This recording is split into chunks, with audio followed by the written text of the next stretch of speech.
નમસ્કાર મિત્રો,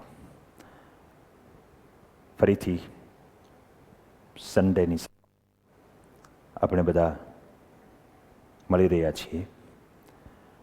science of learning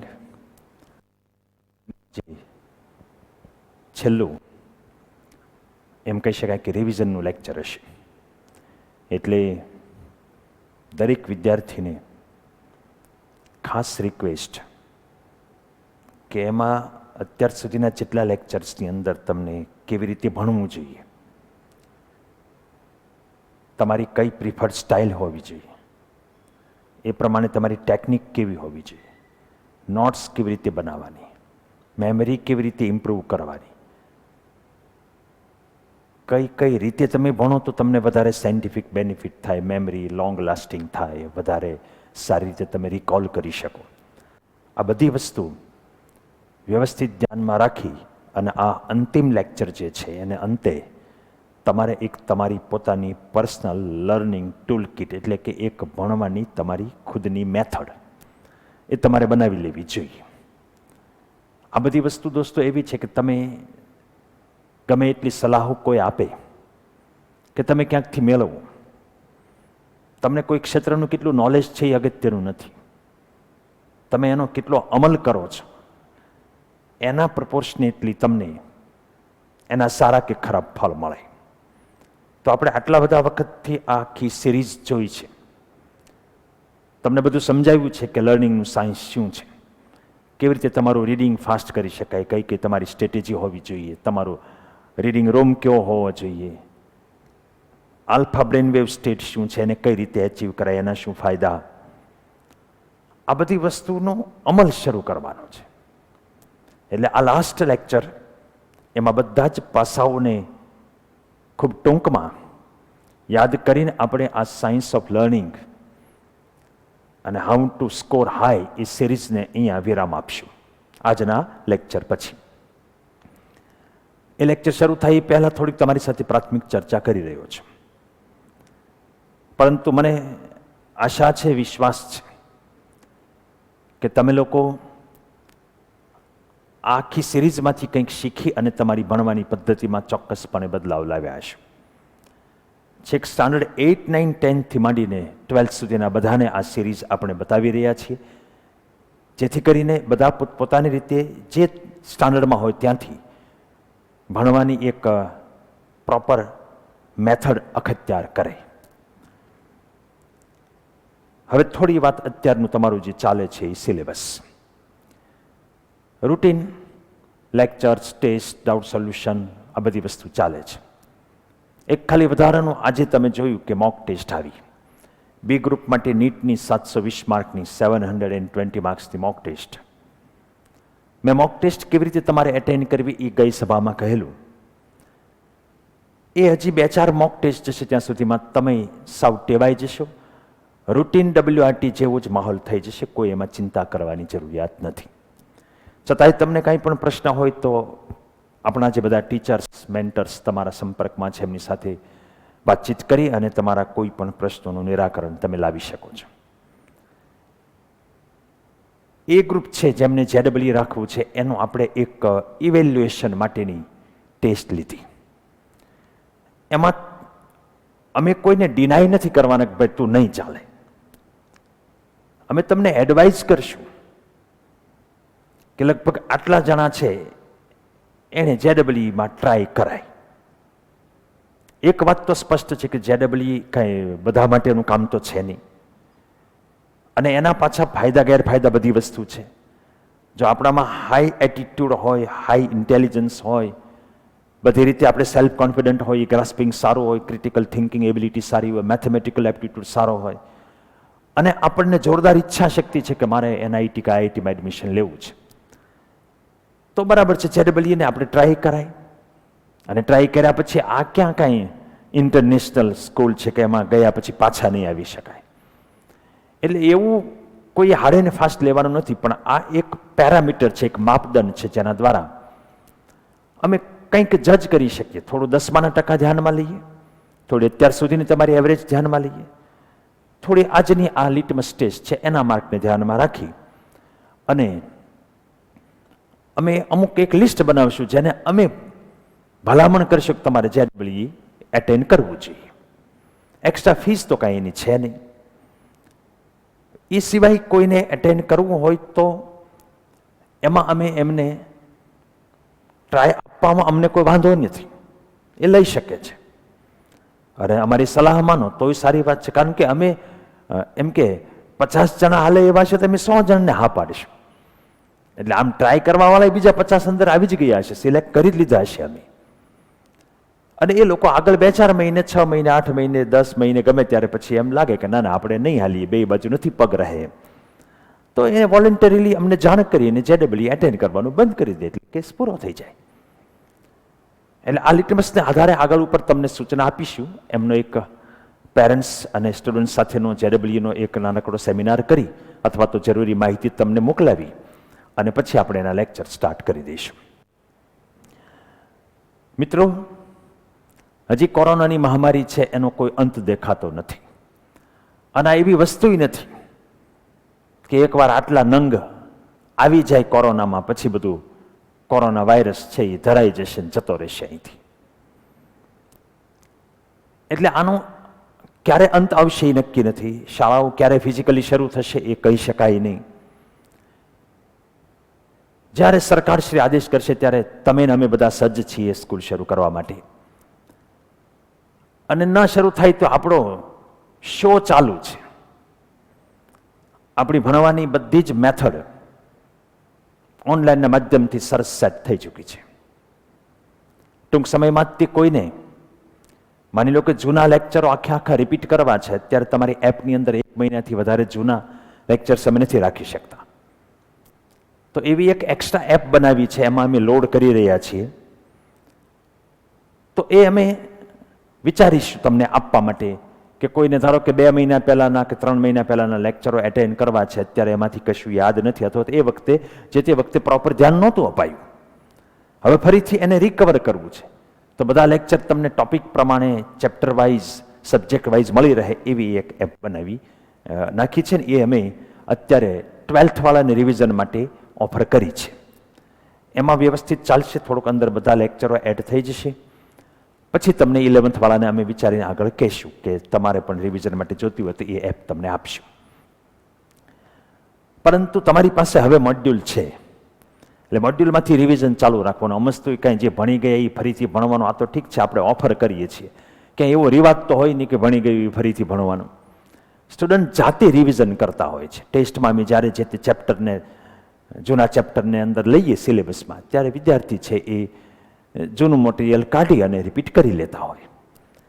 એટલે રિવિઝન એ તમારા સ્ટડીનો એક ભાગ છે. કરંટ ચાલે એને વ્યવસ્થિત પહેલા કરવાનું. પછી તમે નક્કી કરેલું હોય એ ચેપ્ટર રિપીટ કરી શકાય, અથવા તો તમને જે નેક્સ્ટ WRT હોય એમાં જે ચેપ્ટર રિવિઝન માટે આપેલું હોય કે નેક્સ્ટ મોક ટેસ્ટ માટે જે ચેપ્ટર રિવિઝન માટે સિલેબસમાં લીધેલું હોય એને રિપીટ કરવાનું. એટલે નવું ચાલે તે અને રિવિઝન.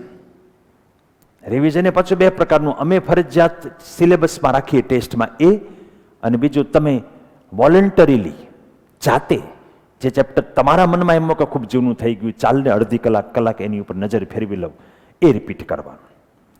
રેગ્યુલર તમારી લાઈફસ્ટાઈલ રાખજો. ટેસ્ટ છે એ ઓનેસ્ટલી દરેક વિદ્યાર્થી આપે છે. WRTની અંદર ડિસ્ક્રિપ્ટિવની અંદર હજી ધ્યાન દેવાની જરૂરિયાત છે. મોટાભાગના વિદ્યાર્થીઓને એપમાં જ તે અપલોડ થઈ જાય છે, પરંતુ કોઈકને કંઈક ટેકનિકલ પ્રોબ્લેમ હોય તો હજી સોલ્વ કરો, અથવા તો તમને વોટ્સએપ નંબરો જારી કર્યા છે એના ઉપર મોકલી દો. પણ હવે એક પણ વિદ્યાર્થીની WRTનો MCQનો પાર્ટ કે ડિસ્ક્રિપ્ટિવનો પાર્ટ બાકી ન રહેવો જોઈએ, કારણ કે હવે આપણે કોઈ મન ફાવે એ રીતે ભણતર નહીં આગળ ધપાવી શકીએ. 1-2 મહિનો બરાબર છે કે વિદ્યાર્થીને મૂડ હોય ન હોય, એનો સ્વભાવ હજી સેટ થયો હોય ના થયો, ઓનલાઈન ફાવતું હોય ના ફાવતું હોય, ગામડે ક્યાંક હોય બહાર ગામ હોય, હજી ભણવાનો માહોલ થયો કે નથી થયો, આવા બધા એક્સક્યુઝમાંથી હવે બહાર નીકળવાની જરૂરિયાત છે.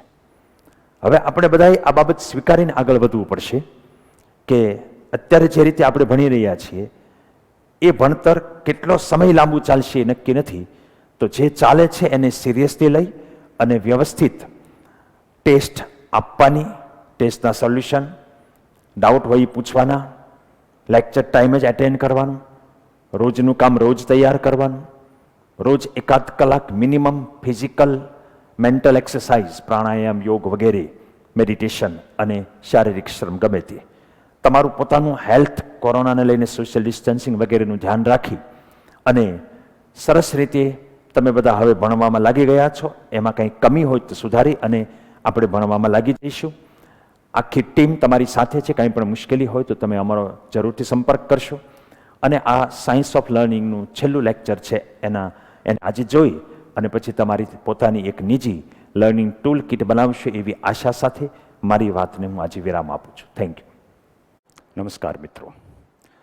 સાયન્સ ઓફ લર્નિંગની આ સિરીઝમાં આજે અંતિમ લેક્ચરની આપણે ચર્ચા કરીએ, જેમાં નવી કોઈ વાત કહેવા કરતાં અત્યાર સુધી તમે આ સિરીઝના આગળના 9 લેક્ચરની અંદર જે ડિસ્કશન સાંભળી, સમજ્યા અને એમાંથી જે તારણ કાઢ્યું, એમાંથી મુખ્ય મુદ્દાઓ એનું આજે પુનરાવર્તન ટાઈપનું કરાવવું છે. એટલે આ આપણું છેલ્લું લેસન થશે, જે 2 ભાગમાં મેં ચાલેલું છે. પહેલો ભાગ છે એ તમને કેટલીક ટિપ્સ હું આપું છું અને પછી બીજો ભાગ છે એમાં અત્યાર સુધી જેટલી વસ્તુઓ આપણે જોઈ ગયા એનું એક ઝડપી પુનરાવર્તન કરીએ. અને મારા ખ્યાલથી આ લેક્ચર જે છે એની બધી બાબતોને ખાલી તમે આત્મસાત કરી લેશો. આ એક પ્રકારના બધા નીતિ નિયમો છે જેને આપણે વિસ્તૃત સ્વરૂપે આગળના બધા લેક્ચરોની અંદર જોઈ ગયા છીએ. તો 10મા લેક્ચરમાં આપણે પ્રવેશ કરીએ. 10મું અને છેલ્લું, ટોપ 20 ટિપ્સ ફોર સ્ટુડન્ટ સક્સેસ. 20 એવી ટિપ્સ સ્ટુડન્ટ સક્સેસ માટેની જે હું તમને આપી રહ્યો છું. Prepare an optimal learning space. તમારું ભણવાનું વાતાવરણ છે એ જે આપણે અગાઉ વાત થઈ હતી એ પ્રમાણેનું હોવું જોઈએ. Take an objective look at your work space and ask yourself what kind of student would work in this environment. તમારું જે રૂમનું વાતાવરણ છે એ જોઈને તમે જ તમારી જાતને પ્રશ્ન કરો કે કેવા પ્રકારનો વિદ્યાર્થી આની અંદર ભણતો હોવો જોઈએ. એટલે તમે તમારી જાતને જેવી ઈચ્છતા હો એવા પ્રકારનું તમારું આખું તે વાતાવરણ તમારા રૂમનું જ્યાં તમારે રીડિંગ કરવાનું છે એનું તમારે ક્રિએટ કરવું જોઈએ. Second, plan your day on paper. Daily, કાં સવારે જાગીને તરત 5 મિનિટમાં અથવા આગળની રાત્રે સૂતા પહેલા તમારે જે નેક્સ્ટ ડે છે એનું આખું પ્લાનિંગ કરવું જોઈએ. એમાં ખાસ ધ્યાન રાખવું જોઈએ ક્યારે કયું કામ કરવું, પછી પ્રાયોરિટી સેટ કરવાની. બધું ન પતે તો મારે આટલું તો પતાવવાનું છે. પછી ધ્યાન એ પણ રાખવાનું કે તમારા પાવર અવર્સ જે છે એમાં ખૂબ અગત્યનું કામ હોય એ તમારે સેટ કરવાનું. પાવર અવર એટલે તમે જાણો છો જ્યારે તમે ખૂબ વધારે કાર્યક્ષમ હો અને તમારી પોતાની એબિલિટી કામ કરવાની છે એ ચરમસીમાઈ હોય એવા કેટલાક કલાકો. અને જ્યાં તમારા less effective, less productive hours હોય, જ્યાં તમે બહુ ઢીલા પડી જતા હો બોડીલીને માઇન્ડથી, ત્યાં તમારે લેસ ઇમ્પોર્ટન્ટ, ઓછા કામના જે એક્ટિવિટી હોય એને પ્લાન આઉટ કરવી જોઈએ. Third, know how you will use your spare minutes. મેં અગાઉ વાત કરી હતી કે આપણને ઘણી જગ્યાએ સ્પેર મિનિટ મળતી હોય છે જે એક પ્રકારની ગિફ્ટ છે, ટાઈમ ગિફ્ટ, જેનો તમારે સારી રીતે ઉપયોગ કરવો જોઈએ.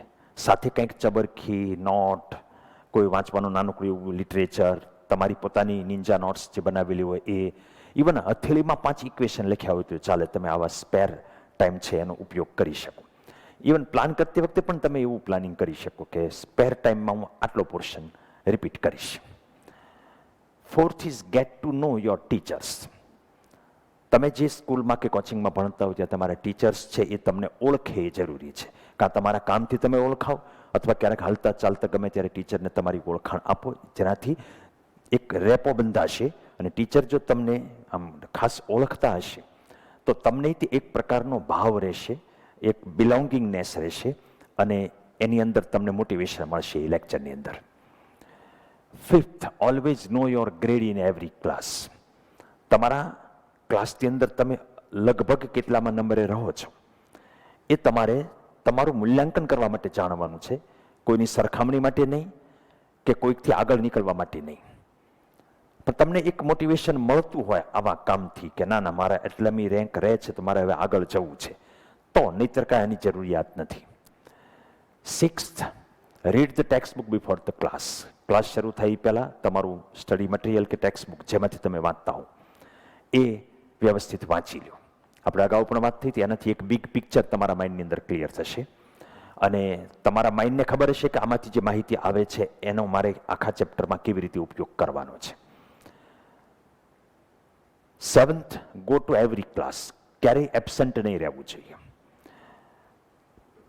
ઘણી વખત તમે જ્યારે કન્સેપ્ચ્યુઅલ સબ્જેક્ટ ભણતા હો, મેથ્સ, સાયન્સ, એમાં એક લેક્ચર તમે એબસન્ટ રહ્યા, બીજા દિવસે તમે આવ્યા ત્યારે આગળનો ટોપિક ચાલતો હોય અને તમે પાછલું જે છે એ ન ભણ્યા હોય, તમને એ ના આવડે. એ ના આવડે એટલે એની પછીનું ના આવડે, એમ કરતાં કરતાં તમારું આખું ચેપ્ટર ઘણી વખત વીક રહી જાય, તમે લો કોન્ફિડન્ટ રહી જાઓ. એક ચેપ્ટર પછી બીજા ચેપ્ટર પર ડિપેન્ડ હોય તો એ આખા સબ્જેક્ટનો પોર્શન છે, ઘણી વખત એક આખો મોટો વિભાગ છે, એ વીક રહી જાય અને તમારે એ સબ્જેક્ટથી હાથ ધોવા પડે એવું બને.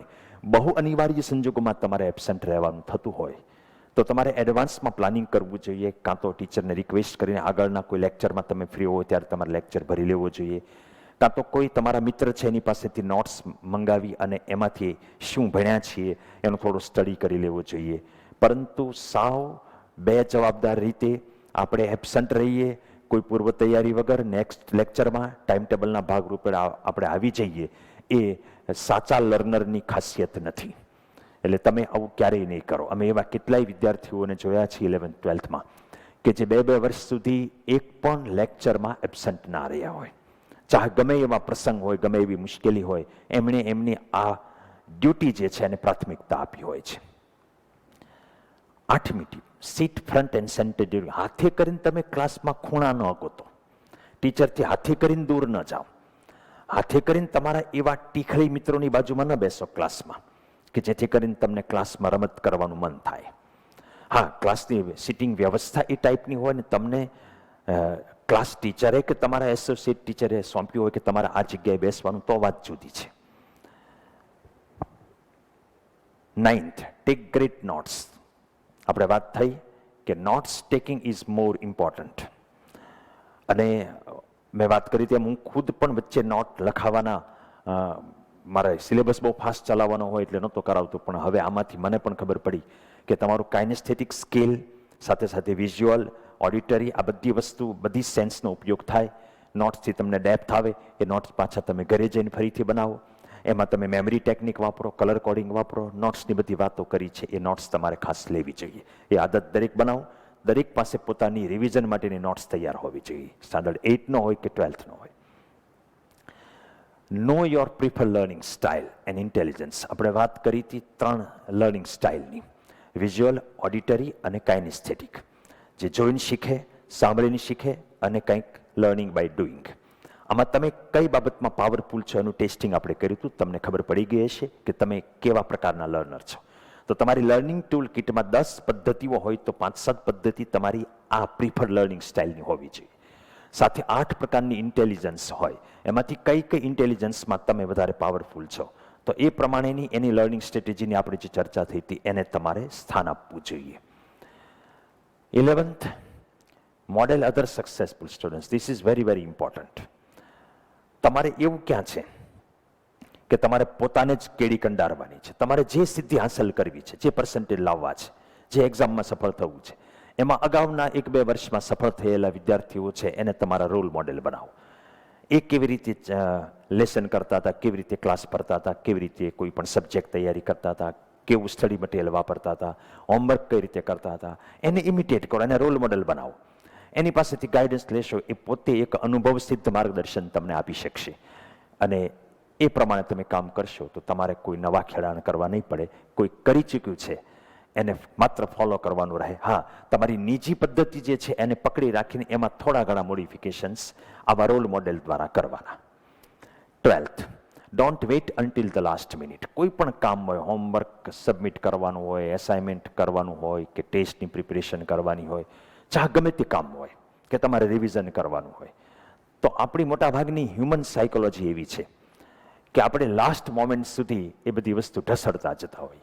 જે અનસક્સેસફુલ સ્ટુડન્ટ છે એનામાં તો ખાસ આવી આદત હોય, પાછું ઠેલ્યા કરે, પ્રોકાસ્ટિનેશન. પછી કરશું. અને છેલ્લે પછી ફટાફટ આડેધડ તૈયારી કરીને ટેસ્ટમાં એ વસ્તુ વોમિટ કરી નાખવાની આવે. કન્સેપ્ચ્યુઅલ ફર્મનેસ ન આવે, ક્લેરિટી ન આવે. કદાચ 5 માર્ક આવી જાય, પણ એમાં કદાપી તમને વિષયની આવડત નહીં આવે, એને કારણે તમને ઇન્ટરેસ્ટ નહીં જાગે, અને એને કારણે તમે હાર્ડવર્ક કરી નહીં શકો, અને તમારું માઇન્ડ છે બીજી બાજુ ડાયવર્ટ થશે, કોન્ફિડન્સ પણ લેસ રહેશે. એટલે લાસ્ટ મિનિટ સુધી વેઇટ નહીં કરવાનું. માની લો કે અમે 11th 12thની અંદર મોક ટેસ્ટ લેતા હોઈએ, તો આ સન્ડેની મોક ટેસ્ટ હોય એમાં આવતા સન્ડેનું સિલેબસ અમે આપી દીધો હોય.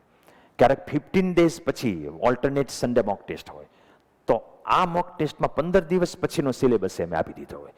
હવે સ્ટુડન્ટ એવી ફરિયાદ કરે કે ટેસ્ટના આગળના દિવસ સુધી મારું પૂરું નથી થતું, તો તમે એની સાયકોલોજી સમજી શકો કે એને રોજ થોડું થોડું કામ કરવા માંડવું જોઈએ. ટેસ્ટ ભલે થોડી દૂર હોય, એ કામ એ નથી કરી શકતા. આળસ એ મોટો દુશ્મન છે મિત્રો, અને આપણી ઈચ્છા શક્તિ થોડીક નબળી હોવાને કારણે આળસ હાવી થઈ જાય, અને આપણે કામને પાછું ઠેલા કરીએ, આપણા મનને બીજે લગાવ્યા કરીએ, અને જ્યારે સાવ નજીક આવી જાય કોઈ પણ પડકાર, એ ટેસ્ટનો હોય કે કાંઈ સબમિશનનો હોય, એસાઇનમેન્ટ આપવાનો ગમે, ત્યારે પછી આપણે ગમે એમ કરીને ઉથલ પાથલ કરીને પૂરું કરીએ. એને કારણે આપણે તે આપણા ભવિષ્યને નુકસાન કરતા બનીએ છીએ.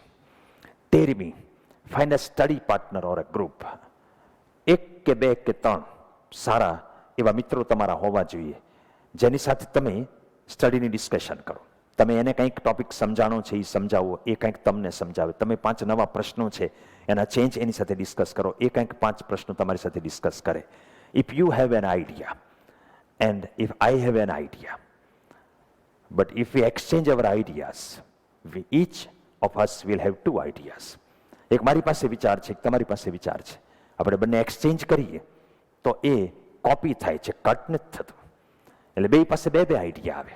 એટલે ડિસ્કશન, હેલ્ધી ડિસ્કશન, એવા ગ્રુપ સાથે તમારું બધું ચર્ચાઓ થાય, અને સાથે ક્યારેક ક્યારેક ભણવાનું થાય, ક્લાસમાં કે સ્કૂલમાં હોય ત્યારે. આવું કોઈક તમારે ગ્રુપ 1 કે 2 જણનું, બહુ 3-4 થી વધારે એનું ગ્રુપ નહીં બનવું જોઈએ. Maintain healthy habits. As a student, it is often easy to get so focused on your studies that you forget about the other areas of life. Balanced life હોવી જોઈએ. ઊંઘ છે, એક્સરસાઇઝ છે, રિફ્રેશમેન્ટ છે, અને સ્ટડી છે, play છે. આ બધી વસ્તુને તમારે, અને હેલ્ધી બધી હેબિટ, કસરત કરવી એ કોઈ પણ વિદ્યાર્થી માટે સૌથી ટોપ ઉપરની આવશ્યકતા છે.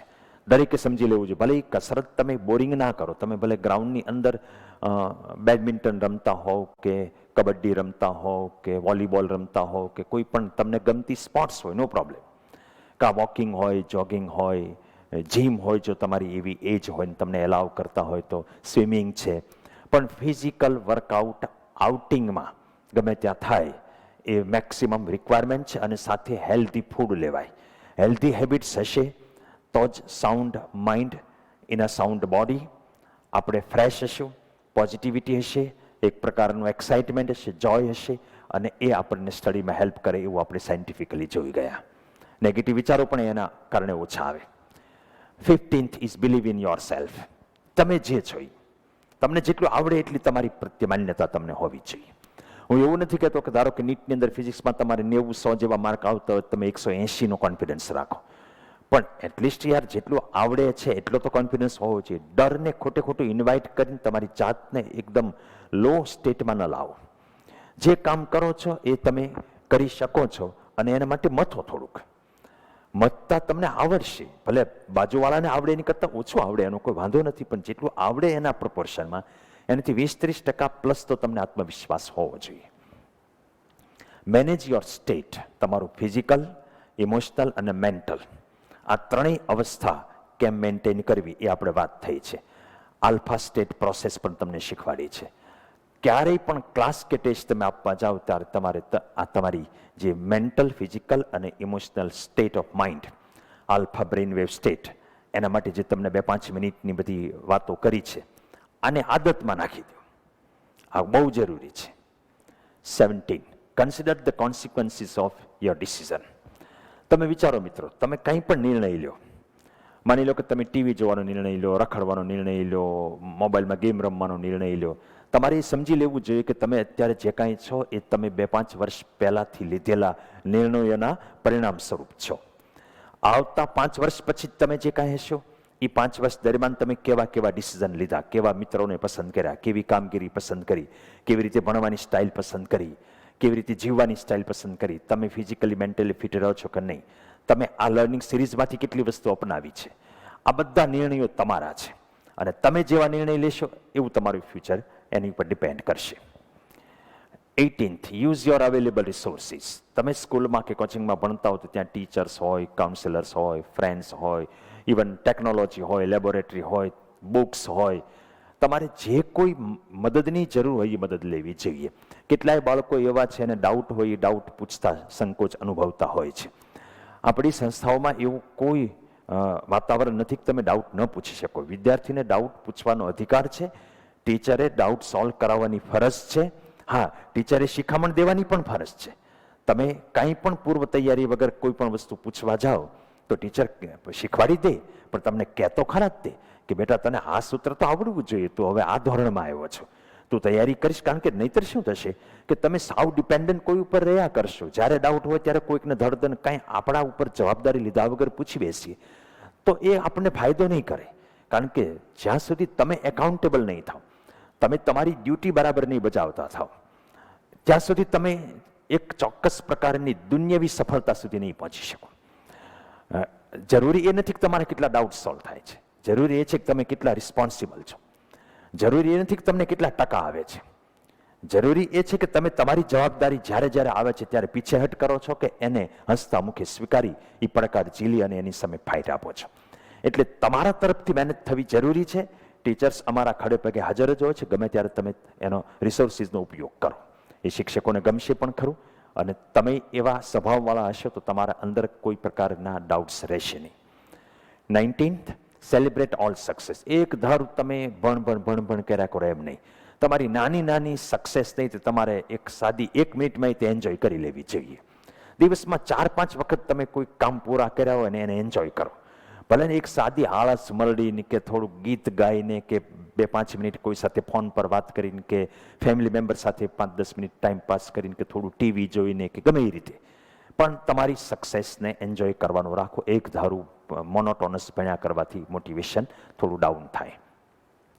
અને 20, ask yourself the all important question. All important question કયો? What is the most valuable use of my time right now? Right now, this moment. Most valuable use of my time એ કયો છે? તમે ધારો કે અત્યારે 12થમાં ભણતા હો તો અત્યારે તમારો મોસ્ટ વેલ્યુએબલ ટાઈમ કયો છે? તો કે મારે બસ મારા ટાઈમ ટેબલને ફોલો કરીને ભણવું જોઈએ, રિવિઝન કરવું જોઈએ, અસાઇનમેન્ટ બનાવવા જોઈએ, નોટ બનાવવી જોઈએ, લેક્ચરો જોવા જોઈએ. દરેક એક્ટિવિટી તમે કરો, તમારો ટાઈમ ટૂંકમાં તમે પાસ કરો ત્યારે તમારે એ મનની અંદર બેક ઓફ ધ માઇન્ડ એ પૂછવું જોઈએ તમારી જાતને કે અત્યારે હું આ ટાઈમ જે ક્રિયાને આપી રહ્યો છું એ મારા માટે બેસ્ટ છે કે હજી આનાથી સારું કામ હું કરી શકું એમ છું. મિત્રો, તમે વિદ્યાર્થી કાળમાં એક પ્રગતિના પંથે છો. પ્રગતિના પંથે હોવ ત્યાં સુધી તમને હજી કોઈ એચિવમેન્ટ ના મળી હોય, તમે એચિવમેન્ટની પાછળ એક સંઘર્ષ કરી રહ્યા હો, એવા વખતે બિનજરૂરી સમય બગાડો અથવા તો ઓછા અગત્યના કામમાં સમય બગાડો એ તમને પાલવે નહીં, પોસાય નહીં. કોઈ માણસ 50 વર્ષે સેટલ થઈ ગયો ત્યારે એ અમથી અમથો ટાઈમ પાસ કરે, કોઈ વજહ વગર ટાઈમ પાસ કરે, એ તે એના જીવનનો એક ધ્યેય હોય એ વખતે. પણ તમારો અત્યારે ધ્યેય એ હોવું જોઈએ કે તમારે આગળ વધવું છે, મેક્સિમમ નોલેજ મેળવવું છે, મેક્સિમમ સ્કિલ મેળવવી છે, જેથી કરીને તમે સમાજમાં જાઓ તો તમારી લોકો વેલ્યુ કરે. તમે એક નોકરી ઈચ્છતા હો તમારી સામે 5 નોકરીના એપોઇન્ટમેન્ટ લેટર અવેલેબલ હોય. તમે 1000નો પગાર વધારો માંગતો હોય તો 5 જણા તમને 5000નો પગારનો વધારો આપવા માટે તૈયાર હોય. આવી રીતે તમે તમારી જાતને સક્ષમ બનાવવા તરફની યાત્રામાં અત્યારે જીવી રહ્યા છો વિદ્યાર્થી કાળમાં, ત્યારે તમારે એક ઓલવેઝ વિચાર કરવો જોઈએ કે અત્યારે હું જે કામ કરું છું એનું મારા માટે મહત્વ કેટલું છે. જો ન હોય મહત્વ અથવા તો ઓછું હોય તો વધારે મહત્વવાળા કામોને તમારે પ્રાયોરિટી આપવી જોઈએ. આ 20 ટિપ્સ મેં તમને આપી એ એક્સ્ટ્રા થોડી આવી પણ ગયેલી. હવે અત્યાર સુધી જેટલું આપણે કરી ગયા એ બાબત લાસ્ટ તમને ટીપ હું આપી દઉં કે આ જે લેક્ચરો આપણા 10 હાલ્યા, આ સિરીઝ એને તમે યુઝ કરજો. આ છેલ્લી ટીપ તમને મેં આપી. હવે આપણે આગળ વધીએ પહેલેથી છેલ્લે સુધી જેટલી બાબતો છે એ એક પછી એક થોડી થોડી હું કહી દઉં એટલે આપણું અંતિમ ચરણ છે એ પૂર્ણતા સુધી પહોંચે. પહેલાં તો ફાસ્ટ એટલે ફિયર, એન્ઝાઇટી, સ્ટ્રેસ અને થ્રેટ, એમાં આપણું માઇન્ડ ચાલે નહીં, બ્લેન્ક થઈ જાય. એના અગેન્સ્ટમાં positive emotions, fun, joy, excitement are important for both learning and memory. ભણવા માટે અને મેમરી માટે જોયફુલનેસ, આનંદમાં રહેવું, એક્સાઇટેડ, થોડુંક રમતમાં ભણવું એ ખૂબ અગત્યનું છે. We create stronger and more permanent memories when we store the information using all of our senses. આપણી ત્રણ સેન્સનો ઉપયોગ થાય તો મેમરી વધારે પરમેનન્ટ રહે. એટલે જોવાનું, સાંભળવાનું અને કંઈક પ્રવૃત્તિ કરવાની, આ ત્રણેય સ્ટાઇલ તમારે મેક્સિમમ વાપરવી જોઈએ. The alpha brainwave state is the optimum brainwave state to be in for learning. Alpha brainwave સ્ટેટમાં કેમ જવું એની વાત થઈ હતી, આ હું દર વખતે રિપીટ કર્યા કરું છું. The 5 steps of accelerated learning can be remembered with the acronym PACER. Prepare your state, acquire the knowledge, cement the knowledge, embrace and examine, review, reward. We can double our learning by spending just 5 to 10 minutes preparing your state. Alpha brainwave state is the optimal brainwave state. Bigger your why, the easier your how. તમે કોઈ પણ lecture attend કરતા હો તો આનું મારામાં શું મહત્વ છે એ તમે પહેલાં પીછાણો તો તમે કેવી રીતે કામ કરવું એનો રસ્તો ઓટોમેટિક થઈ જશે. Where you study can have a significant effect on how well you learn. એટલે તમારી સ્પેસ છે એ સારી રીતે ડિઝાઇન કરેલી હોવી જોઈએ, સારી રીતે સજાવેલી હોવી જોઈએ. એમાં આપણે જે વાત થઈ એ બધા પાસાઓને તમે અમલમાં મૂકેલા હોવા જોઈએ. Starting with the big picture max the learning process more efficient and increases recall.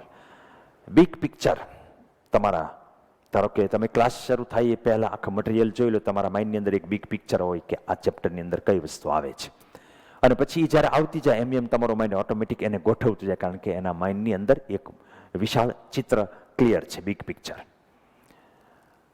ઇન્કોર્પોરેટિંગ multiple learning modalities, visual, auditory અને kinesthetic into every study session will deepen your learning and increase recall.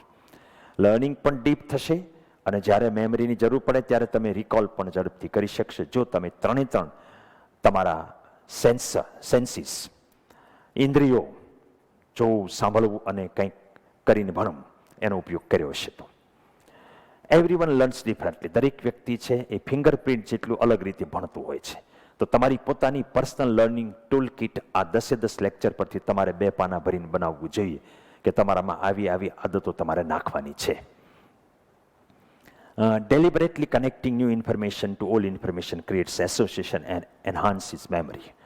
હાથે કરીને જૂના કોઈ concept, જૂની કોઈ યાદ હોય એની સાથે નવી યાદને તમે લિંક કરો તો જૂનાને આધારે નવી વસ્તુ છે એ તમે ઝડપથી લાંબા ગાળા માટે યાદ કરી શકો અને રિકોલ પણ કરી શકો. The more senses you use by learning, the stronger the memory will be. જેટલી મેક્સિમમ સેન્સીસ, 3 બને તો અથવા 2 એનો ઉપયોગ કરશો એમ મેમરી વધારે સ્ટ્રોંગ થશે. We tend to remember information that stands out from the rest. એટલે નોટ બનાવો ત્યારે ધ્યાન રાખો કે યાદ રાખવા જેવી વસ્તુ બોક્સ થાય, હાઇલાઇટ થાય, અલગ કલરમાં હોય, થોડાક મોટા અક્ષર હોય. Multitasking does not exist. એટલે એક સમયે એક જ કામ થવું જોઈએ. તમે મ્યુઝિક બેકગ્રાઉન્ડમાં સાંભળો તો એ લિરિક્સ વગરનું હોય તો જ કામનું. જો લિરિક્સવાળું મ્યુઝિક હશે તો તમે એમ માનતા હશો કે હું હોમવર્ક એ કરું છું, ટીવી જોઉં છું, હોમવર્ક એ કરું છું, મ્યુઝિક એ સાંભળું છું. એ આપણું મગજ ક્યારેય 2 કામ એટ એ ટાઈમ કરતું નથી. વારંવાર બ્રેકને કારણે ડિસ્ટ્રેક્શન આવે, મેમરીનું સિમેન્ટિંગ સરખું ના થાય. એટલે દરેક વિદ્યાર્થી એ તો બંધ જ કરશે. Sleep loss cripples thinking. તમારું થિંકિંગ છે એ નબળું કરે છે, લોંગ ટર્મ મેમરીને નબળી કરે છે. એટલે ઊંઘ પૂરેપૂરી દરેક વિદ્યાર્થીએ લેવી જરૂરી છે. When you examine your knowledge, make sure to have fun and incorporate accelerated learning techniques. આ બધી જે છે એ accelerated learning technique છે. તમારું લર્નિંગ વધારે ફાસ્ટ થાય એ માટેનું છે. તો એમાં ફન મતલબ ભણવામાં કંઈક તમને જોયફુલનેસ આવે, આનંદ આવે એવા પાસાઓ છે તમારે એડ કરવા જોઈએ. Practice is make permanent. પણ પ્રેક્ટિસ સાચી હોય તો સાચી વસ્તુ પરમેનન્ટ થાય, પ્રેક્ટિસ જ ખોટી થઈ તો ખોટી વસ્તુ પરમેનન્ટ થાય. એટલે સાચી વસ્તુની પૂરતા પ્રમાણમાં સાચી રીતે પ્રેક્ટિસ થવી જોઈએ. Your personal learning style is an unique as your fingerprint. એટલે તમારી પોતાની પર્સનલ લર્નિંગ સ્ટાઇલ બનાવો. એને રિપીટ પણ કરો. સેલિબ્રેટ ઇમિડિયેટલી આફ્ટર એને એકોમ્પ્લિશમેન્ટ. તમે કોઈ કામ પૂરું કર્યું, ટેસ્ટ આપી, કંઈક રિઝલ્ટ આવ્યું, એને સેલિબ્રેટ કરો. એ પછી તે નવું કામ છે એ શરૂ કરો. Your notes are perhaps your greatest single tool for success in any class. Everyone should take notes during class. Notes લેવી જોઈએ. પછી ઘરેથી ફરીથી સારા રીતે, તમને ગમે એ રીતે, તમને ગમે એવા કલર કોડિંગથી અને તમને ગમે એવા માઇન્ડ મેપ સાથે તમારી નોટ્સ બનાવવી જોઈએ. Simply using your finger as a visual guide can double your reading speed. Reading વખતે કોઈ આંગળી તમારી આમ ફરતી હોવી જોઈએ. આટલામાં જ તમારું વાંચવાની સ્પીડ છે એ ડબલ થઈ જાય. Make sure that your goals are smart. તમે જે ધ્યેય રાખો એ સ્પેસિફિક, ચોક્કસ હોવા જોઈએ, માપી શકાય એવા હોવા જોઈએ, આપણે એટેઇન કરી શકીએ એની નજીકના થોડા પ્લસ હોવા જોઈએ, આપણા માટે પ્રસ્તુત હોવા જોઈએ અને ટાઈમ બાઉન્ડ હોવા જોઈએ. સ્માર્ટ ગોલની વાત થઈ હતી. Almost any goal can be અચીવડ with consistent daily effort. લગભગ તમે કોઈ પણ રિઝનેબલ ગોલ રાખો તો એક ધારું ડેલી તમે એફર્ટ કરો તો એચીવ થઈ શકે. ઢીલું નહીં મૂકવાનું. All task are not created equally. બધા કામોનું સરખું મહત્વ ન હોય. હાઈ વેલ્યુ ટાસ્ક 20%, એનાથી તમને 80% રિઝલ્ટ મળતું હોય. એટલે એવા કામો તમારા માઇન્ડની અંદર હોવા જોઈએ, એને પાવર અવર્સ દરમિયાન તમારે કરવા જોઈએ શક્ય હોય ત્યાં સુધી. Ask yourself the all important question. What is the most valuable use of my time right now? આ ક્વેશ્ચન તમારે પૂછવો છે કે રાઇટ નાઉ મારા માટે વેલ્યુએબલ ટાસ્ક કયું છે, વેલ્યુએબલ યુઝ શું છે તમારા time. What we eat has a tremendous impact on our brain and how well it functions. મેં તમને આખું ખોરાકમાં કઈ કઈ વસ્તુ તમારે ઇન્ક્લુડ કરવી જોઈએ, મગજની એક સક્ષમતાને આપણે એક્સપ્લોઇટ કરવી હોય તો એ વાત કરી હતી. એને તમે ખાસ ધ્યાનમાં લઈ અને તમારા ખોરાકને થોડો મોડિફાઈ કરજો. The happier we are, the more successful we are in all areas of life. Use proven techniques to increase your happiness. અંત માનવ જીવન શું પરસ્યુટ કરે છે? હેપીનેસ. આપણે કંઈ પણ કરવું છે, માની લો કે તમારે આગળ વધવું છે, કંઈક એક સારા એન્જિનિયર બનવું છે, ડૉક્ટર બનવું છે, ઓફિસર બનવું છે, બિઝનેસમેન બનવું છે, જે તમારે બનવું, તો આપણે વાત થઈ હતી ધ્યેય કેવું હોવું જોઈએ? નોબલ. નોબલ મીન્સ કે હું ડૉક્ટર બનીશ તો સમાજની અંદર આવા પ્રકારની બીમારીઓનો સામનો કેવી રીતે કરાય એના ઉપર સંશોધન કરીને કેટલાય લોકોને આ રોગમાંથી મુક્તિ અપાવવામાં એક માધ્યમ બનીશ. એના માટે હું જવાબદાર બનીશ. એન્જિનિયર થઈશ તો આવા સમાજના પ્રશ્નો છે એને હું કોઈ ટેકનોલોજીથી સોલ્વ કરવા માટે મથીશ. ક્યારેય એવું લક્ષ્યાંક નહીં હોવું જોઈએ કે હું આટલા રૂપિયા કમાઈશ. પૈસા કે ભૌતિક તમારી નિજી સ્વાર્થવાળી બાબતો જે છે એ તમારી પાછળ ઢસડાઈને આવે તો તમે સાચા અર્થમાં હેપી થઈ શકશો. હેપીનેસ માટે ફિઝિકલ ફિટનેસ ખૂબ જરૂરી છે. લાઈફની રેગ્યુલારિટી ખૂબ જરૂરી છે. તમારી ફૂડની હેબિટ્સ સારી હોવી જરૂરી છે. તમારો નેચર છે એ પ્યોર હોવો જોઈએ. કોઈના પ્રત્યે રાગ, દ્વેષ, ઈર્ષા, ક્રોધ એવી નેગેટિવ લાગણી નહીં રાખવી જોઈએ. હદબારનું સ્વાર્થી નહીં થવું જોઈએ. માતા પિતાને પણ મારી રિક્વેસ્ટ છે કે બાળકોને ઘરની અંદર વાતાવરણ એકદમ સ્વાર્થી નહીં શીખવું. ક્યારેય એવા પ્રકારના ઉલ્લેખો ઘરમાં ન કર્યા કરો કે દેશ આખો બગડી ગયો છે, સરકારો આખી ખરાબ થઈ ગઈ છે, ભ્રષ્ટાચાર આવો થઈ ગયો છે, ગુનાખોરી વધી ગઈ છે. જે વસ્તુ છે એ સદીઓથી છે, એમાં સારી જે વસ્તુ છે એને જ તે હાઇલાઇટ કરવામાં આવે. સારી બનતી બાબતો છે એની જ ઘરના મેમ્બરની વચ્ચે ચર્ચા કરવામાં આવે. આ હેપીનેસ, જોયફુલનેસ, ફૂલફિલનેસ ફેલાવવા માટે આ એક અગત્યનું પાસું છે. આખી સિરીઝમાં મિત્રો તમારો પણ હું ખૂબ ખૂબ આભાર માનું છું કે તમે રેગ્યુલરલી આ બધી વસ્તુને શાંતિથી સાંભળો છો ને એ તમારા અંદર ઉતારવાની કોશિશ કરો છો. મિત્રો એકચ્યુઅલી આ બધી વસ્તુ ઊભી ક્યાંથી થઈ છે? હું એક એવી બુક લખવા વિચારતો હતો કે વિદ્યાર્થીઓએ કેમ ભણવું એ બાબતમાં બહુ ઓછું કામ થયું છે અને જે માણસ મોટું થાય ને સીધું ભણાવવા માંડવાનું કામ થાય છે. કેમ ભણવું એ બાબતના કોઈ કોર્સિસ નથી, કોઈ સર્ટિફિકેટ કોર્સ નથી, કોઈ ટ્રેનિંગ નથી. તો એ કરતાં કરતાં મને એમ થયું કે હાલને અત્યારે જ ટાઈમ છે તો કંઈક વાંચનથી, કંઈક અનુભવથી, કોઈક બુક્સ બધી જોઈ હોય, ફોરેન ઓથરની બુક, એમાંથી કેટલીક બાબતો આમાંથી ઘણી બધી મેં લીધી છે. એક્સેલરેટેડ લર્નિંગ ટેકનિક્સ, એ બધી વસ્તુનો આ એક અત્યારે સમય છે. તમારી પાસે પણ છે, મારી પાસે હતો, એટલે અમે આ એક સિરીઝ તમને આપી છે. આમાંથી તમે તમારા માટે અનુકૂળ લર્નિંગ સ્ટાઇલ અપનાવશો તો અમારો પ્રયત્ન છે એ લેખે લાગશે એવું હું ઈચ્છીશ, એવું હું દ્રઢપણે માનું પણ છું. અને ચોક્કસપણે તમે બધા મહેનત કરતા જશો, ખૂબ આગળ વધો. તમારા પોતાના પરિવારની સેવા કરો, માતા પિતાની વડીલોની સેવા કરો. તમે એવા હોશિયાર બનો, એવા સ્કિલફુલ બનો કે તમે તમારી પોતાની કમાણીનું કંઈ પણ સાધન હશે એમાંથી અનેક ગણું સમાજને ઓટોમેટિક આપતા હશો. અને જીવનમાં સુખી થવા માટે થઈને હેપીનેસને ફોલો કરો. તમારી પાસે કેટલી ભૌતિક વસ્તુઓ છે એનાથી સુખ નથી આવતું. તમે શું બિલીવ કરો છો એનાથી તમારામાં હેપીનેસ આવે છે. પ્રયત્ન ઓલવેઝ કરવાનો, વધુને વધુ પ્રાપ્ત કરવાનો, વધુને વધુ પ્રગતિ કરવાનો, વધુને વધુ શીખવાનું. પરંતુ જે કાંઈ મળી રહ્યું છે એમાં આપણે ખુશી છે એને ગુમાવવાની નહીં. આપણી હેપીનેસ જળવાઈ રહેવી જોઈએ. તમે વિદ્યાર્થી છો, સારા માનવીનું નિર્માણ પણ તમારે કરવાનું છે. એ આપણે કોઈકના ભલા માટે નથી કરવાનું. સારા માનવી આપણે નહીં બનીએ તો આપણે સાચા અર્થમાં સુખી નહીં બની શકીએ. એટલે સતત અમારો બધા શિક્ષકોનો, વિદ્યાપીઠનો પ્રયાસ એ રહે છે કે બાળકો છે એ સારામાં સારી રીતે ભણે, એમના ભણવાની જે પદ્ધતિઓ છે એ વધારે સારી રીતે ડેવલપ થાય, તેઓ મહેનતુ બને, જવાબદાર બને, શિસ્તવાન બને, સંસ્કારી બને અને સમજદાર બને. આવી કોશિશ અમારી છે. આવી સતત અમે પ્રભુને પ્રાર્થના કરીએ છીએ. આપ સર્વે ખૂબ આનંદથી ભણો અને ખૂબ સુખી થાઓ, ખૂબ પ્રગતિ કરો અને ખૂબ હેપી બનો એવી શુભકામના સાથે આ સિરીઝને હું અહીંયા વિરામ આપું છું. આભાર. Thank you.